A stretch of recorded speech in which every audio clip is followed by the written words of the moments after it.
Hello, friends, and welcome on this platform. On parle des influenceurs qui devraient payer les impôts, pas de 4% de leurs revenus. Les amis, le problème, ce n'est pas de payer les impôts. Le problème, ce n'est pas de payer les impôts. Le truc, c'est de comprendre si ceux qui demandent aux influenceurs de payer les impôts comprennent comment ces choses marchent. C'est de ça qu'il est question. Parce que vous avez les ministres au Cameroun qui n'arrivent pas à allumer les ordinateurs. Vous avez les ministres au Cameroun qui ne comprennent pas que le système financier camerounais n'est pas très bien organisé.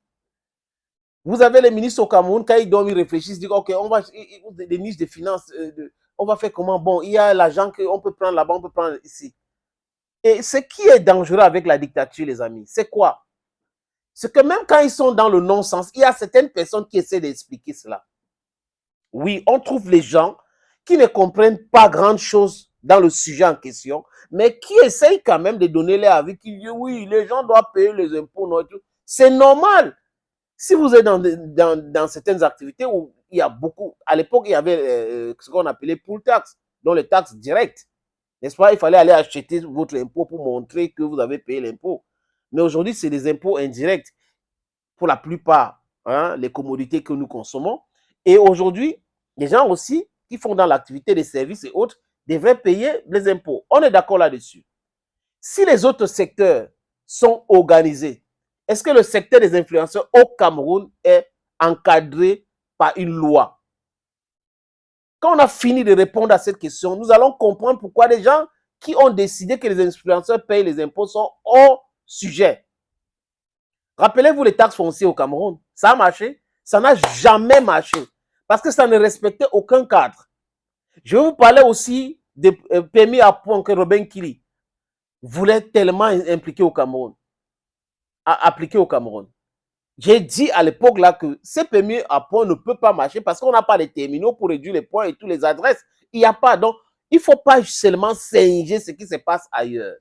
Parce que le problème, c'est que les autorités qui gouvernent le Cameroun aujourd'hui adorent copier. Ils copient, coller, copier, coller, copier, coller. C'est de ça qu'il est question. Maintenant, comment ça fonctionne les réseaux sociaux? Ça donne de l'argent, il ne faut pas... Ça donne de l'argent. Mais si vous vous basez sur le fait qu'il y a une vidéo et que la publicité passe et que ces gens-là doivent payer les impôts, vous mentez. Même si c'est les publicités camerounaises qui passent dans sa vidéo. Ils payent les impôts ailleurs. La raison est simple.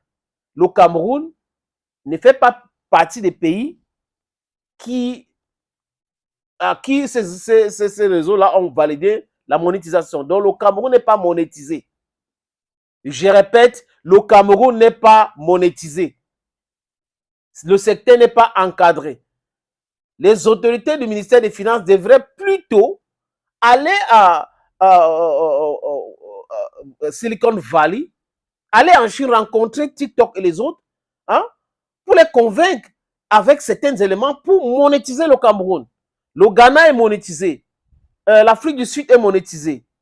Le Sénégal est monétisé. Les pays du Maghreb. Mais vous, et eux, ils peuvent demander que les gens payent les impôts. Parce que quand on monétise localement, l'argent qu'on vit, on vit dans votre compte bancaire et il y a la traçabilité et vous payez les impôts directs. Mais comment comprendre que la plupart des personnes qui sont au Cameroun, qui sont sur les réseaux sociaux aujourd'hui, les amis, monétisent les chaînes YouTube ou Facebook? Si ce n'est pas en Allemagne, c'est en France, au Royaume-Uni ou aux États-Unis. Ils payent déjà les impôts là-bas. Vous allez donc faire comment pour les demander de payer les impôts ici? Quels sont les éléments que détient le gouvernement pour les obliger de payer les impôts localement? Alors qu'ils payent déjà les impôts là où ils sont monétisés. Donc, YouTube, Facebook, TikTok, ils savent que ces gens-là sont en France et c'est la France qui prélève. Donc, voilà ce qu'il faut faire. Et dans la dictature, quand on commence à piétiner X, vous ne dites rien. On piétine Y, vous ne dites rien. Ça va arriver à W et Z. Ça va vous arriver. C'est ça la dictature. Ils ont tellement pollué le Cameroun au point où ils sont en train de chercher les finances partout. Mais ils n'arrivent pas à réduire le train de vie du gouvernement. Là, il ne faut pas parler de ça. La dernière fois, on avait parlé de réduire le train de vie des députés, réduire, mais ça a créé un problème à l'Assemblée nationale. Donc, c'est le peuple, c'est ce souffreteur-là qui sont sur les réseaux sociaux en train de créer le contenu tous les jours, qu'on ne reconnaît pas, qu'on n'organise pas. Parce que si on organise le secteur, les entreprises de façon officielle, même au Cameroun, vont devoir communiquer avec ces gens. Ils font déjà.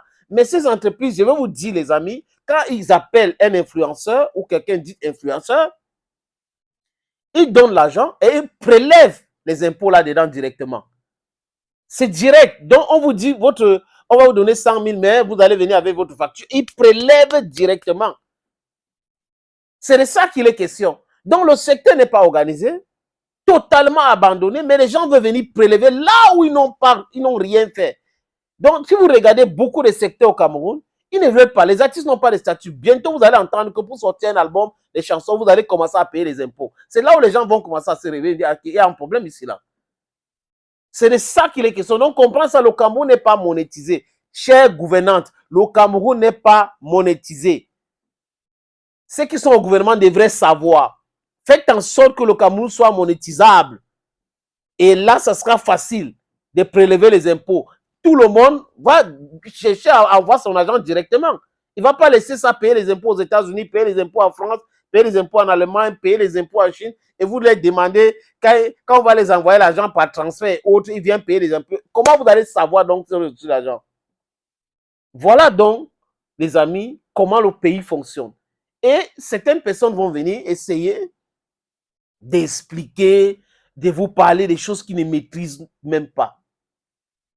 Les Camerounais souffrent sur les réseaux sociaux c'est-à-dire que même pour monétiser, c'est la galère totale, les amis. On ne peut pas régler ça.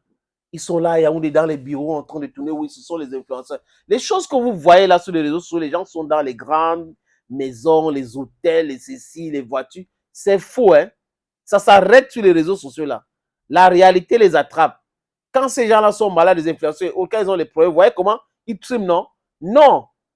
C'est pas la vie. La vie. Si ceux qui gouvernent le Cameroun voient ces gens appelés influenceurs sur les réseaux sociaux en pensant que voilà comment ils vivent. Ça veut dire que ça donne autant d'argent.